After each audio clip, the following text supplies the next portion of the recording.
신약성경 요한복음 20장 1절에서부터 18절까지의 말씀을 한 절씩 교독하시겠습니다.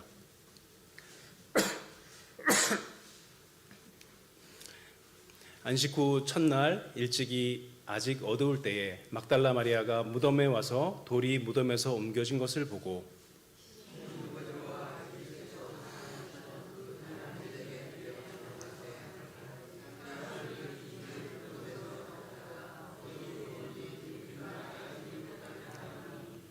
베드로와 그 다른 제자가 나아가서 무덤으로 갈새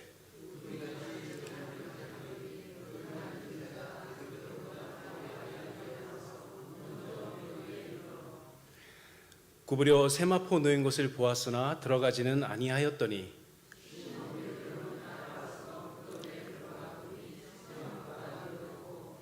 또 머리에 쌌던 수건은 세마포와 함께 놓이지 않고 딴 곳에 쌌던 대로 놓여 있더라.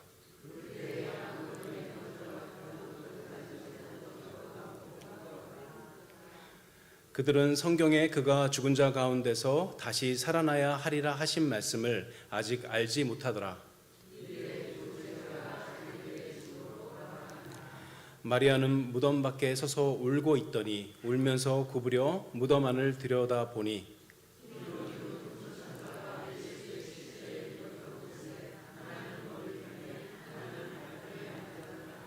천사들이 이르되 여자여 어찌하여 우느냐 이르되 사람들이 내 주님을 옮겨다가 어디에 두었는지 내가 알지 못함이니이다.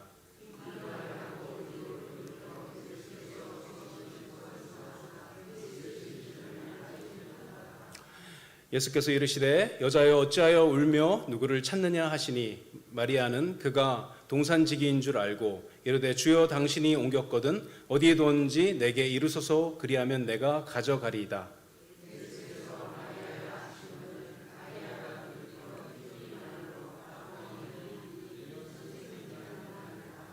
예수께서 이르시되 나를 붙들지 말라 내가 아직 아버지께로 올라가지 아니하였노라. 너는 내 형제들에게 가서 이르되 내가 내 아버지 곧 너희 아버지 내 하나님 곧 너희 하나님께로 올라간다 하라 하시니 막달라 마리아가 가서 제자들에게 내가 주를 보았다 하고 또 주께서 자기에게 이렇게 말씀하셨다 이르니라.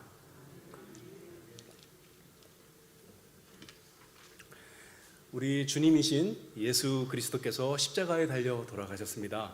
태어난 모든 사람이 죽는 것은 당연한 일이요 죄인이 형벌을 받아 죽는 것도 당연한 일입니다. 그러나 우리 주님의 죽으심은 다른 모든 사람의 죽음과는 차원이 다른 죽음입니다. 그가 단지 십자가에 달려 돌아가셨기 때문이 아니지요. 오고 가는 세대 가운데 수많은 사람들이 십자가에 매달려 죽었습니다. 우리 주님이 예수님이 십자가에 달려 돌아가신 것이 특별한 이유는 그가 하나님이면서 동시에 사람이시기 때문입니다. 이 위대한 사실을 빼놓고는 십자가를 아무리 말해도 소용이 없습니다. 예수님께서 당하신 고난도 마찬가지입니다. 십자가에 못 박힐 때 얼마나 아프셨을까? 채찍에 맞으셨을 때 얼마나 아프셨을까? 그렇게 하는 것이 아닙니다. 그렇게 생각하는 것이 아니라 하늘의 하나님이 손에 못 박혀 십자가에 매달리셨으니 하늘의 하나님이 채찍에 맞으셨으니 하늘의 하나님이 우리를 대신하여 죽으셨으니 이 일을 어찌할꼬 해야 하는 것이죠. 예수님의 생애도 마찬가지입니다. 그냥 한 사람의 삶이 아니죠. 하늘의 하나님이신 예수님이 사람의 육신을 입으시고 태어나셔서 우리처럼 밥을 먹고 죄인들과 함께 뒹구시고 죄인들이 하나님을 모욕하고 비난하는 소리를 참으시면서 그 인생을 사셔야 했죠. 하늘의 하나님이 하실 수 없는 일을 우리를 대신하여 십자가에 달려 죽으시기 위해서 그 일을 하신 것입니다. 하늘의 하나님이신 예수님이 우리 죄를 대신 지고 십자가에 매달려 죽으셨습니다. 예수님이 십자가에 매달려 죽으실 때 세 가지 특별한 일이 있었습니다. 첫 번째는 갑자기 큰 흑암이 찾아왔죠. 큰 어둠이 임했습니다. 예수님께서 오전 9시에 십자가에 매달리셨는데 3시간이 지난 다음에 낮 12시부터 예수님이 돌아가시기 바로 전까지 3시간 동안 흑암이 임하게 되었죠. 캄캄하게 되어서 지구 전체가 캄캄해진 것이 아니라 아마 팔레스타인 지방 예루살렘, 이스라엘 지역이 캄캄하게 어둠이 임했을 것입니다. 하나님이면서 사람이신 예수님께서 십자가 형벌을 받으신 것은 저와 여러분의 죄악 때문이죠. 그렇죠? 하늘의 하나님의 그 무한하신 진노, 지옥의 진노를 더한 것 같은 그 무서운 진노가 만민의 죄를 대신하여 십자가에 못 박힐 때 예수님의 몸과 영혼에 쏟아 부어졌습니다. 사람들이, 감히 죄인들이 우리를 대신하여 형벌 받으시는 주님의 모습을 보지 않는 상태에서 그 형벌, 죄값을 받으시기 위해서 하나님께서 십자가상에서 흑암을 내리신 것입니다. 두 번째로는 예수님이 죽으시자 성소에 있는 휘장이 위에서부터 아래로 찢어졌죠. 아무나 함부로 들어갈 수 없는 지성소였는데, 아무나 함부로 하나님을 만난다고 감히 말할 수 없었는데, 예수님께서 십자가에 달려 죄값을 다 지불하심으로 막힌 담이 허물어져 버렸죠. 이제 누구든지 하늘의 성소인 하나님께로 나갈 수 있게 되었죠. 이제 누구든지 예수님을 믿으면 하나님 앞에 나갈 수 있게 되었고 하나님을 만날 수 있게 되었습니다. 세 번째로 큰 지진이 나고 무덤을 막고 있던 바위들이 다 터졌죠. 3일 뒤에 예수님께서 부활하실 때 이 터진 바위들 때문에 그 안에 있던 잠자던 성도들이 부활해서 나오는 놀라운 일이 일어나죠. 그들이 나와서 예루살렘까지 들어가서 부활한 것을 증거하게 됩니다.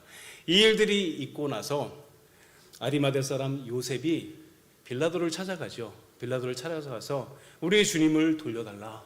내가 장사하리라. 요셉이 부자니까 자기가 죽으면 묻힐 무덤을 미리 만들어 놓고 있었는데 거기에 예수님을 모시겠다는 거죠.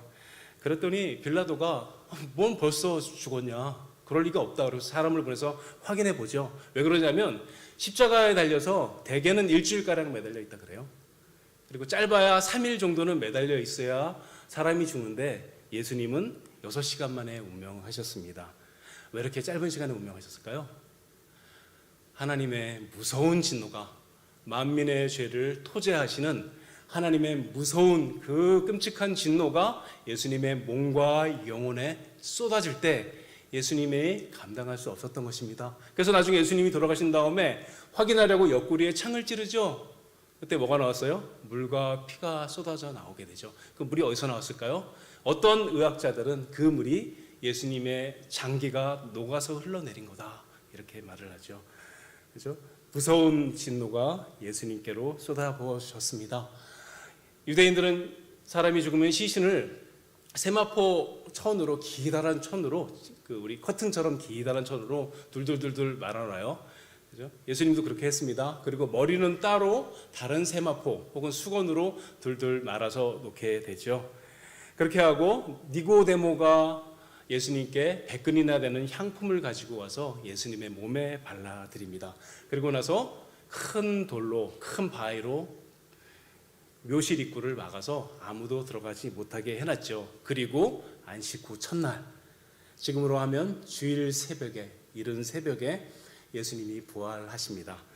근데 예수님의 부활을 목격한 첫 번째 사람이 바로 막달라 마리아이죠. 예수님께서 십자가에 달리실 때 제자들은 다 달아났는데 여자분들이, 교회에서도 제일 열심히 하고 뜨거운 분들이 우리 권사님, 집사님들이에요. 남자들은 별로 쓸모가 없어요. 그럴 때 무서우면 다 도망갑니다.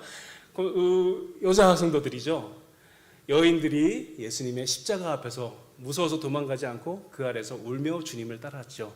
그 여인들이 예수님께 향품을 발라드리고 싶었어요. 근데 뭐에 딱 걸렸죠? 안식일에 걸렸죠. 안식일에 걸려서 예수님을 찾아가지 못하고 있다가 안식일이 끝나자마자 새벽까지 예수님의 무덤으로 찾아가게 된 것입니다. 이때 간 분들이 누군지 누가복음 24장 10절에 기록되어 있습니다. 막달라 마리아, 요한나, 야고보의 모친 마리아, 또 이름을 알 수 없는 다른 여인들을 이렇게 소개하고 있습니다. 얼마나 이들의 마음에 애가 탔을까요? 예수님이 나를 얼마나 사랑하셨는데, 그분이 나에게 베풀어 주신 사죄의 은혜, 용서의 은혜가 얼마나 큰데 그들의 마음이 녹는 것 같았죠. 그래서 이 여인들이 다 가봤자 소용이 없어요. 왜 그럴까요? 바위로 묘실이 막혀있기 때문에 움직일 수 없는데, 우리들이 힘을 합쳐 밀어보자, 안 되면 기다렸다가 동산지기가 오면 도와달라 그래서 무덤의 묘실을 맡고 있는 바위를 열어 제끼자 하고 달려갔을 것입니다. 그 가운데 예수님을 가장 많이 사랑했던, 예수님의 은혜를 가장 크게 입었던 막달라 마리아가 더 열심히 갔던 것 같아요. 그래서 다른 여인들이 오기 전에 먼저 무덤에 도착했습니다. 도착해 봤더니 예수님이 안 계시죠. 무덤이 비어 있어요. 바위는 옮겨져 있고 무덤이 비워져 있어서 깜짝 놀라서 마리아가 당장에 가장 중요한 사람들이죠. 베드로를 찾아갑니다. 그렇죠? 1절과 2절을 제가 다시 읽어볼게요. 안식 후 첫날 일찍이 아직 어두울 때 막달라 마리아가 무덤에 와서 돌이 무덤에서 옮겨진 것을 보고 시몬 베드로와 예수께서 사랑하시던 그 다른 제자에게 달려가서 말하되 사람들이 주님을 무덤에서 가져가다가 어디에 뒀는지 우리가 알지 못하겠다 하니, 이 소식을 듣고 베드로와 요한이 허겁지겁 다시 예수님의 묘실로 뛰어오게 되죠. 들어가 보니 예수님을 싸맸던 세마포와 머리를 맸던 수건은 가지런히 접혀 있고, 세마포는 신기한 게 흩어져 있는 것이 아니라 연기가 빠져나간 것처럼 시신이 빠져나가고 그 모양 그대로 남아 있었죠. 베드로와 요한이 의아하게 생각합니다. 훔쳐간 것이 아닌 것 같다. 이게 어찌 된 일인가 하고 집으로 급히 돌아가게 되죠. 왜 돌아갔을까요?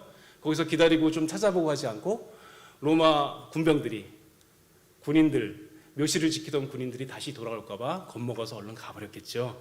그러고 났더니 그 사이에 막달라 마리아가 다시 돌아옵니다. 무덤 안을 들여보니 천사 둘이 앉아 있었죠. 그리고 뒤에서 누군가 얘기를 하죠. 맨 처음에는 동산지기인 줄 알았습니다.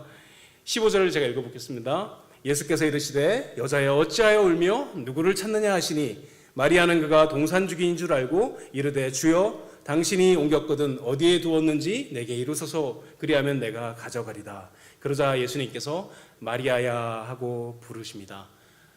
아람어로 예수님께서 그 당시에 쓰신 말로 미리암 하고 부르셨죠. 예수님을 뵙고도 부활하신 예수님, 부활차이신 예수님을 알아보지 못하다가 마리아야 하실 때 막달라 마리아가 알아들었어요. 늘 나를 부르시던 주님의 음성이구나 하고 예수님인 줄 알아보게 되었습니다. 이에 막달라 마리아가 얘기하죠. 라보니, 나의 선생님, 이런 의미예요. 그냥 선생님이 아니라 나의 선생님 이죠. 마리아가 얼마나 반가웠는지 예수님을 끌어안으려 하니까 17절 18절에서 이렇게 말씀합니다. 예수께서 이르시되 나를 붙들지 말라. 내가 아직 아버지께로 올라가지 아니하였노라. 너는 내 형제들에게 가서 이르되 내가 내 아버지 곧 너희 아버지 내 하나님 곧 너희 하나님께로 올라간다 하라 하시니, 막달라 마리아가 가서 제자들에게 줄을 부었다 하고 또 주께서 자기에게 이렇게 말씀하셨다 이르니라. 여기까지가 오늘 읽은 말씀의 내용입니다. 오늘 이 말씀을 통해서 부활이 주는 의미에 대해서 우리 몇 가지 생각해 보도록 하겠습니다.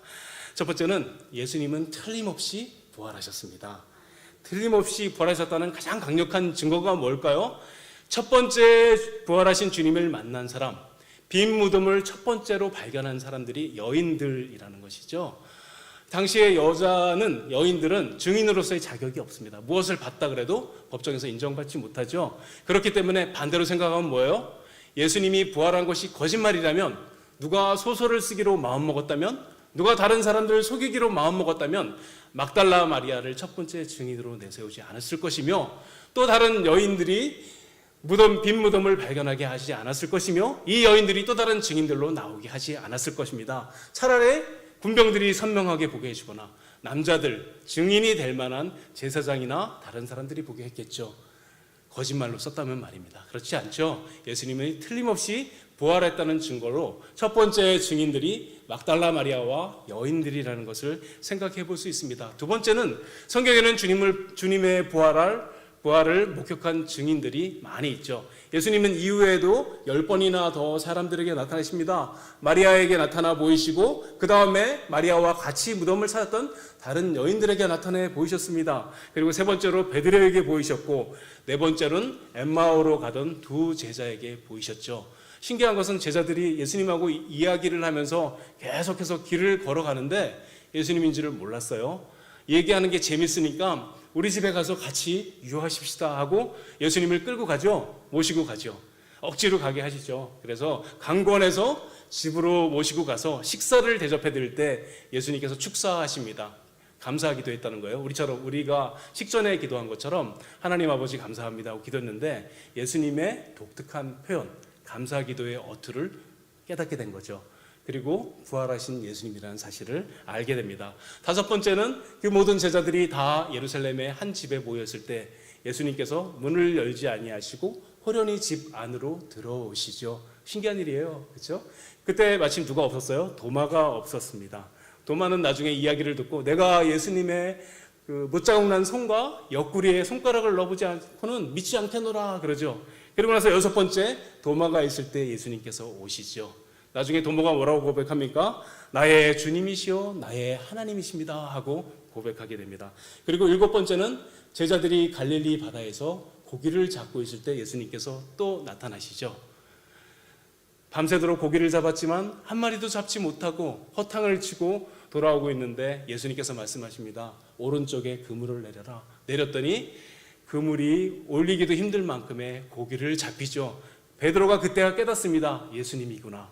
물에 텀벙 빠져들어서 달려가서 예수님을 만납니다. 이때 유명한 말씀을 하시죠. 시몬의 아들 요한아 내가 나를 사랑하느냐 3번 물으신 다음에 목양을 명령하셨습니다. 그리고 여덟 번째는 11 제자에게 갈릴리에 지시한 산으로 오라 하셔서 거기서 만나시게 되고, 그리고 9번째는 더 놀랍죠. 500명의 제자들에게 일시에 나타나 보여주셨습니다. 그리고 예수님의 친동생 야고보에게 10번째로 나타나시고, 마지막 11번째는 우리가 잘 알고 있는 사도행전 1장에서 예수님이 승천하시기 전에 제자들에게 나타내 보이신 모습, 말씀하신 내용들이 거기에 나와 있죠. 이렇게 성경은 예수님이 부활하셨다는 사실을 분명하게 증거하고 있습니다. 사랑하는 성도 여러분, 예수님께서 나의 죄를 대신하여 십자가에서 못 박혀 죽으시고 부활하셨다는 사실을 마음속 깊이 믿으시기 바랍니다.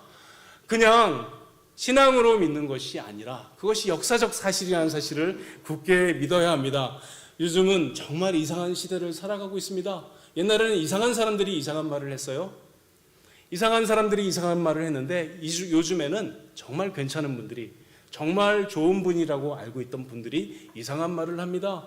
어떤 목사님은 예수님이 십자가에 달려 돌아가신 것도 믿고 부활하셨다는 것도 믿고 성경의 모든 기적은 믿지만 동정녀 마리아 탄생은 못 믿겠다, 이렇게 가르치는 분들도 있습니다. 어떤 분들은 성경의 말씀 가운데 어떤 말씀들에는 오류가 있다고 말합니다. 어떤 분들은 놀랍게도 예수님의 부활은 제자들의 마음속에서 일어났다, 이렇게 말을 해요.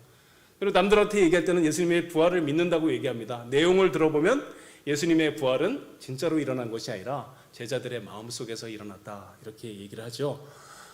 이 말에 많은 사람들이 속아 넘어갔습니다. 모두 다 거짓말입니다. 아무리 아름답게 말을 하고 아무리 그럴싸하게 말을 해도 성경의 모든 사건이 실제로 일어난 사건, 역사적 사실이라는 사실을 믿지 않는 사람은 예수님을 믿는 사람이 아닌 것입니다. 예수님을 믿는다는 것은 성경에서 말씀하고 있는 모든 말씀이, 모든 하나님의 말씀이 역사적인 사실이라는 것을 믿어야 합니다. 그것을 믿지 않고 의심하는 자는 구원의 신앙을 가진 사람이 아닌 것이죠. 사랑하는 성도 여러분, 우리 모두 구주 예수님을 굳건하게 믿으십시다. 구약의 선지자들이 말씀하신 대로 우리 예수님은 십자가에 달려 돌아가시고 사흘 만에 부활하셨습니다. 이 진리의 말씀을 마음속 깊이 믿고 조금도 흔들리지 마시기 바랍니다. 이렇게 믿는 사람은 구원받은 사람이요 하나님의 백성인 것입니다. 두 번째로 예수님처럼 부활하는 것이 우리의 소망입니다. 기독교의 신앙은 우리가 예수 믿는 것은 저 천당 하늘에 가는 것이 목표가 아니에요. 우리의 목표가 따로 있습니다. 부활입니다. 우리의 신앙 고백은 철저하게 우리들의 부활에 초점이 맞춰져 있습니다. 제가 우리 교회 첫 번째 와서 첫날 설교할 때 했던 예화인데, 제가 워낙 자주 하는 예화라서 다시 한번 하겠습니다. 죽음을 앞둔 어른에게 복음을 전한 적이 있습니다. 돌아가실 때가 다 되어서 이제 말도 하지 못하시고 계속 누워 계신데 귀에 대고 제가 복음을 전했어요. 이제 곧 돌아가십니다. 더 이상 살지 못하시고 조금 더 계시다가 돌아가실 텐데 제가 복음을 전해드릴 테니까 꼭 믿으시기 바랍니다. 그래서 천지창조부터 해서 복음을 쭉 설명드렸습니다. 그리고 예수님을 믿으라고 말씀해 드렸어요. 이 어른이 한 달 동안 말을 못했어요. 말 한마디도 못하는 분이 갑자기 입을 열어서 소리를 내서 말씀을 하십니다. 너무 감사한 게 여러분이 다 기억을 못하는 표정으로, 처음 듣는 표정으로 쳐다보셔서 너무 감사합니다. 무슨 말씀을 하셨을까요? 우리가 기뻐하는 내용들이 있죠. 할렐루야, 저도 예수님 믿겠으면 이러면 얼마나 좋았을 거예요. 그게 아니에요. 한 달 동안 말 한마디 못하다가 한마디 내뱉은 말이 그게 안 믿어진다 그러셨어요. 그리고 다시 한 달 동안 말 한마디 못하시다가 돌아가셨습니다. 이 어른이 돌아가신다는 소식을 듣고 제가 병원으로 급하게 달려갔어요. 딱 도착했는데 바로 그 직전에 운명하셨습니다. 저는 이 이야기를 정말 자주 합니다. 왜냐하면 신앙생활을 나중에 잘하면 되는 것이 없어요. 내일이 우리에게 없습니다. 내일 살아있다고 확신할 수 있는 분 있습니까? 내일 잘 믿으면 된다, 나중에 잘 믿으면 된다가 없어요. 그렇죠? 우리는 우리의 인생을 아무것도 장담할 수 없습니다. 우리의 인생은 우리의 생각대로 하지 않습니다. 생각대로 되지 않아요. 어떻게 될지 아무것도 모르지요. 오늘 하루하루 살아갈 뿐입니다. 오늘 예수님을 잘 믿어야 합니다. 왜 잘 믿는 분들한테 그 얘기 하냐고요? 더 잘 믿어야 합니다. 하나님, 저 오늘 더 신앙생활 잘하겠습니다. 더 열심히 하겠습니다. 믿지 않는 나의 가족들, 신앙생활 엉터리로 하는 나의 가족들에게 오늘 예수 잘 믿어야 된다고 제가 진심으로 권면해서 참된 신자가 되도록 도와주겠습니다 하는 신앙 고백이 우리에게 있어야 돼요. 그렇죠? 그렇게 실천해야 하는 것입니다. 이 어른이 막 돌아가시고 나서 제가 가보니 눈도 못 감고 돌아가셨어요. 그래서 제가 눈을 감겨드리려고 얼굴에 손을 대고 눈을 이렇게 내려드리는데 아직 따뜻해요. 아직 체온이 있습니다. 저의 마음속에 깊은 절망과 고통이 몰려왔어요. 그분이 예수님을 믿지 않고 돌아가셨기 때문이 아닙니다. 제가 절망한 것은 모든 사람이 원하지 않는 때 죽음으로 끌려가는 것이 너무 마음에 괴로웠기 때문이에요. 누구든지 다 이 죽음으로 끌려가야 한다는 것이 제 마음의 고통과 절망으로 다가왔습니다. 이 사망의 권세, 누구도 거역할 수 없고 누구도 부인할 수 없고 아무도 원하지 않는데 그곳에 끌려가야 하는 이 권세를 어떻게 하나, 이 썩어짐과 이 영원한 고통과 이 영원한 슬픔을 어떻게 해야 하나 하고 마음속에서 절망이 확 밀려왔었어요. 해답이 어디 있을까요? 우리 주 예수 그리스도가 답입니다. 예수 그리스도께서 사망의 권세를 깨트리고 부활하셨습니다. 여기서 아멘 하셔야 돼요. 아멘은 이럴 때 하는 거예요. 주님의 부활이 강력한 기쁨으로 우리들의 마음에 있어야 합니다. 왜냐하면 주님의 부활이 나의 부활이기 때문입니다. 주님이 죽으실 때 나도 함께 죽었고 주님이 부활하실 때 나도 함께 부활했습니다. 우리는 이 사실을 예수 그리스도의 죽으심과 부활을 믿음으로 우리 것이 되었고 알게 됐고 그것이 우리에게 이루어질 것을 믿고 있는 것입니다. 이 사실을 믿으시기 바랍니다. 예수님이 부활하셨다는 것은 단지 그냥 살아나셨다는 것이 아닙니다. 죄와 함께 들어온 고통과 슬픔과 아픔과 죽음이 정복되었다는 것을 의미합니다. 우리가 부활하게 될 그 영광의 날에 우리들도 주님처럼 부활하게 될 것입니다. 주님이 오시는 그 영광의 날에 우리도 주님처럼 부활하게 될 것입니다. 주님이 강림하신 그 날을 소망하시기 바랍니다. 주님이 다시 오는 그 날에 어떤 일이 일어날까요? 하늘에 먼저 올라가 계신 우리 사랑하는 가족들이 있죠. 사랑하는 성도들이 있죠. 그분들을 다 주님이 데리고 내려오실 거예요. 내려오실 때 호련히 그들의 몸이 예수님처럼 부활하게 됩니다. 땅에 있던 우리들이 하늘로 들려 올림을 받을 거예요. 사람들이 이걸 휴거라고 얘기하죠. 들려 올림을 받을 때 우리들도 호련히 다 부활하게 됩니다. 공중에서 주님을 영접하고 그리고 이 땅에 다 내려오게 돼요. 그리고 세 번째로 누가 부활할까요? 예수님을 믿지 않았던 모든 사람, 이 땅을 살아가는 동안 예수님을 믿지 않고 죽은 사람과 믿지 않고 살아있는 모든 사람이 다 부활하게 됩니다.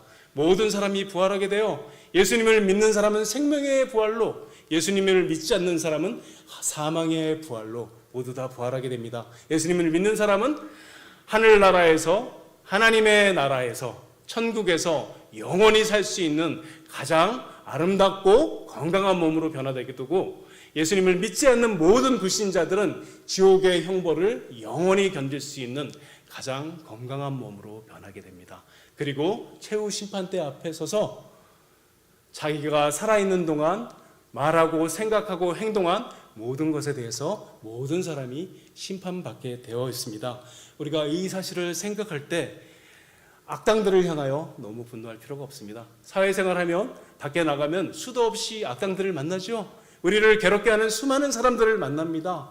그분들에 대해서 너무 분노할 필요가 없는 것이 여기에 있습니다. 마지막 날에 자기들이 말하고 생각하고 행동한 모든 것을 하나님 앞에 직고하고 형벌 받으실 것이기 때문입니다. 무서운 일이죠. 그래서 우리들은 악인들을 향하여 오히려 그날을 알지 못해서 저런다 하고 불쌍히 여기는 마음을 가져야 하는 것입니다. 그리고 마지막에 온 우주가 새하늘과 새 땅으로 변하게 됩니다. 우리가 죽어서 가는 천당, 하늘에 가서 영원히 사는 것이 아니라 부활한 다음에 새하늘과 새 땅에서 몸과 영혼을 가지고 그곳에서 영원토록 살아가게 될 것입니다. 그것은 해됨도 없고 아픔도 없고 슬픔도 없습니다. 더 이상 사랑하는 사람과 헤어질 일도 없습니다. 그리고 죄를 지을 수도 없습니다. 주님이 부활하셨을 때처럼 가장 아름답고 가장 영광스러운 몸을 입고 음식을 먹어도 되고 안 먹어도 되고 가장 아름답게 살아갈 것입니다. 권사님들의 무릎도 튼튼해질 거예요. 권사님들의 주름살도 다 사라질 것이고 염색 더 이상 하지 않아도 됩니다.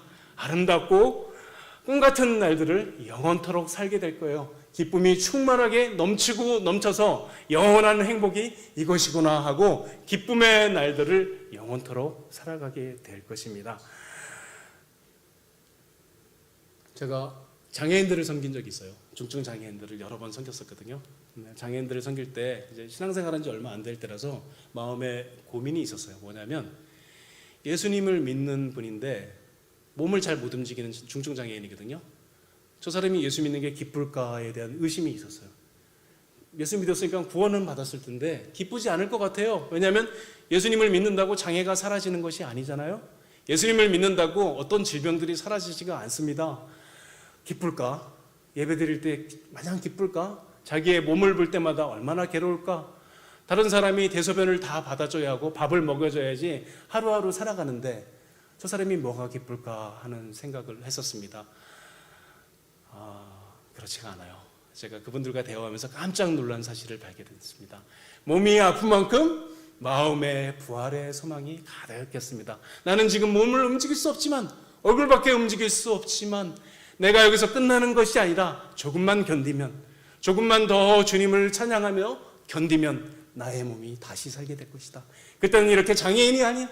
그때는 아픈 몸이 아니야. 누군가 나의 대소변을 받아줘야 하는 그런 상태가 아니라 가장 아름답고 영광스러운 몸으로 다시 살게 될 것이다 하면서 날마다 주님 부활의 날이 빨리 왔으면 좋겠습니다 하며 부활을 소망하는 삶을 살고 있었던 것입니다. 사랑하는 성도 여러분, 우리 어르신 여러분, 우리 권사님들, 우리들도 그러해야 합니다. 우리의 소망은 오늘 기도해서 내 병이 낫는 것이 아닙니다.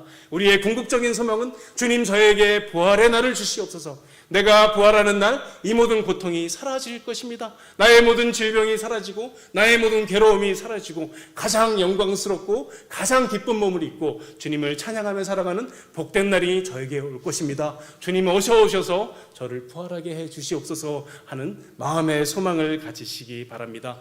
우리 주님이 다시 오는 날 우리들은 가장 아름다운 몸으로 부활하게 될 것입니다. 부활이 성도의 참된 소망인 것입니다. 그러면 부활을 소망하는 성도는 어떻게 살아야 할까요? 예수님께서 부활하신 다음에 8번째로 제자들에게 나타나실 때 갈릴리의 한 산으로 오라 그러셨습니다.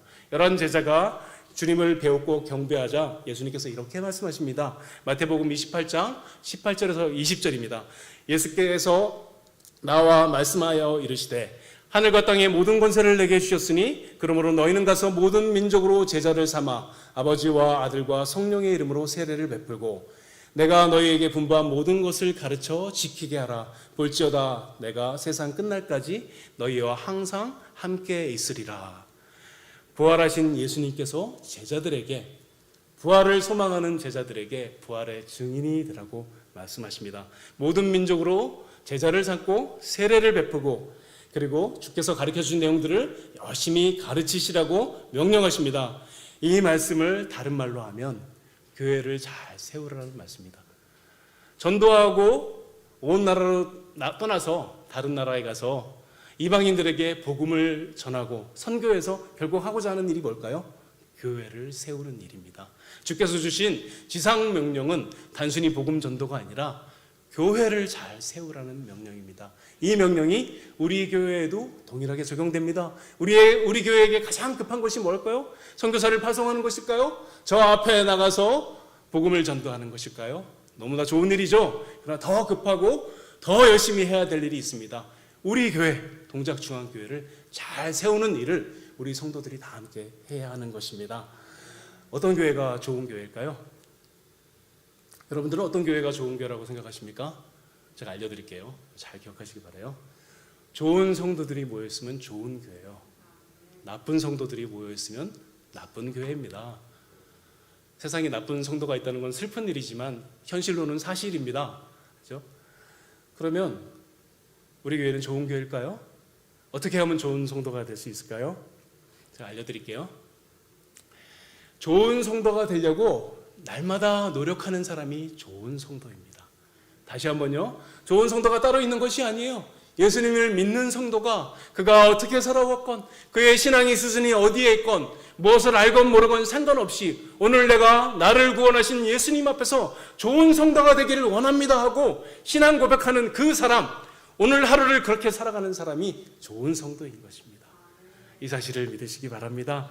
어떻게 하면 좋은 성도가 될 수 있을까요? 주님 앞에 서십시오. 복음 앞에 서십시오. 주 앞에 날마다 고백하십시오. 주님, 제가 그동안 엉터리로 신앙생활 해왔습니다. 그동안 교회에서 성질나고 온갖 악을 다 행했습니다. 남들은 모르지만 마음으로 주님을 떠나서 살았습니다. 저를 용서해 주시옵소서. 오늘부터 날마다 좋은 성도 되기 원합니다. 참된 신자 되기 원합니다. 저를 고쳐 주시옵소서. 이렇게 고백하는 사람이 좋은 성도이고 우리 주님께서는 그 사람에게 찾아오셔서 하나님의 말씀을 들을 때, 주일 오전에 목사님이 설교하실 때 그 말씀이 그 사람의 영혼에 생명의 말씀이 되게 해주시는 것입니다. 그러면 그 사람의 신앙은 날마다 더 좋아지고 날마다 더 성화되어지고 날마다 좋은 성도로 변해가는 것입니다. 그런 성도가 많은 교회가 좋은 교회인 것입니다. 두 번째로 어떻게 하면 좋은 교회가 될 수 있을까요? 어떻게 하면 우리가 좋은 교회로 우리 동작중앙교회를 잘 세울 수가 있을까요? 신앙 고백서 위에 든든하게 서야 합니다. 신앙 고백서가 무엇인지 잘 알고 계시죠? 신천지들이 가지 않는 교회가 두 군데가 있어요. 제가 이 업계의 비밀인데 알려드릴게요. 신천지 교도들이 가지 않는 두 가지 교회가 있어요. 둘 중에 하나 하면 돼요. 첫 번째는 뭘까요? 신천지보다 질이 더 나빠. 더 나빠질까봐 안 보내요. 근데 절대 안 보냅니다. 대표적인 데가 이단들이죠. 안산홍 하나님의 교회, 구원파 이런 데 신천지들 안 보냅니다. 잘 갔다가 뺏길까봐 안 보내요. 또 두 번째 교회는 어딜까요? 신앙 고백서 위에 든든히 선 교회입니다. 거기 보내면 복음을 똑바로 배우고 회심할까봐 무서워서 절대 못 보냅니다. 가서 다른 성도들을 미혹하려 갔더니 택도 없는 소리예요. 그렇죠? 말이 안 통해요. 자기네들의 거짓말이 안 넘어갑니다. 신앙 고백서가 무엇인지 잘 아시죠? 웨스트민스터 신앙 고백서, 소요리 문답, 하이델베르크 이런 것들을 우리가 신앙 고백서라고 얘기하죠. 교회에서 집사, 교사, 죄송합니다. 우리 권사님들 정도 되시면 사실은 신앙 고백서를 줄줄이 다른 사람들한테 가르칠 수 있을 만한 실력이 돼야 돼요. 못하면 아주 안 되는 것입니다. 그렇죠? 잘 가르칠 수 있는, 그 정도는 너무나 잘 설명하고 가르칠 수 있는 신앙의 수준이 되어야 합니다. 신앙 고백서 그거 뭔데? 어렵네 이러면 안 돼요. 신앙생활 한 지가 얼마나 오래됐는데요. 오래 걸리지도 않습니다. 고작 1년, 2년 작심하고 잘 공부하시면 신앙 고백서를 잘 아는 사람이 됩니다. 제가 원하는 것은 머리로 몇 개 단순히 아는 것이 아니라 그 신앙 고백서를 조직신학으로 아는 것이 아니라 사람이 만든 교리로 아는 것이 아니라 나도 그대로 신앙 고백합니다. 우리의 선조들이 성경을 잘 정리해준 이 신앙 고백서가 나의 신앙 고백서입니다 하고 나의 신앙 고백으로 진지하게 진실하게 고백하고 다른 사람들에게도 그렇게 가르칠 수 있는 사람들이 되어야 합니다. 그런 집사님들, 그런 선생님들, 그런 분들이 많이 있으면 우리 교회는 신앙 고백서 위에 든든히 서는 교회가 됩니다. 그 일들을 꼭 했으면 좋겠습니다. 우리 교회는 너무나 많은 조건들을 가지고 있습니다. 너무나 많은 좋은 조건들이 있습니다. 그 중에 저에게 딱 한 가지만 얘기하라면 심성이 착한 성도들이 너무 많이 있어요. 나쁜 성도들이 많은 데는 잘 가르쳐도 안 돼요. 일단 안 배우거든요. 우리 교회는 심성이 착한 어른들, 집사님들이 너무 많이 있습니다. 그러니 충분히 든든하게 세워지는 교회로 변화될 수 있습니다. 두 가지를 잘했으면 좋겠습니다. 잘 기억하십시오. 날마다 좋은 성도가 되겠습니다 하고 하나님 앞에 진실하게 고백해야 돼요. 다른 고백하지 마시고 저는 오늘도 좋은 성도, 참된 성도가 되고 싶습니다 하고 기도하시기 바랍니다. 두 번째, 이제부터 신앙 고백서를 잘 배워서 교회를 든든히 세우는 일꾼이 되겠습니다. 이 두 가지를 잘 고백하시고 실천하시기 바랍니다. 이렇게 한다면 머지않아서 우리 동작중앙교회는 부활하신 주님의 명령을 따라 우리 교회를 든든하게 세우는 교회라고 사방에 소문이 나게 될 것입니다. 복음의 소망과 부활의 소망이 가득한 교회는 사람들이 몰려들 수밖에 없어요. 우리 교회는 그런 교회로 변화되게 될 것입니다. 이 자리에 계신 모든 성도분들이 그렇게 우리 교회를 잘 세우는 성도들이 되기를 주님의 이름으로 축원합니다. 아멘. 기도하겠습니다. 거룩하신 하나님, 주님이 십자가에 달려 죽으시고 사흘 만에 부활하셨다는 이 영광스럽고 복된 복음의 사실이 우리의 가슴에 감격이 되게 하여 주시었고 깊이 새겨지게 하여 주셔서 그 복음의 능력으로 살아가는 종들이 다 되게 하여 주시옵소서. 저희들이 부활의 복됨을 아직 조금밖에 알지 못하지만 믿음으로 바라보게 해주셔서 부활의 큰 소망 안에 날마다 살아가게 해주시옵소서.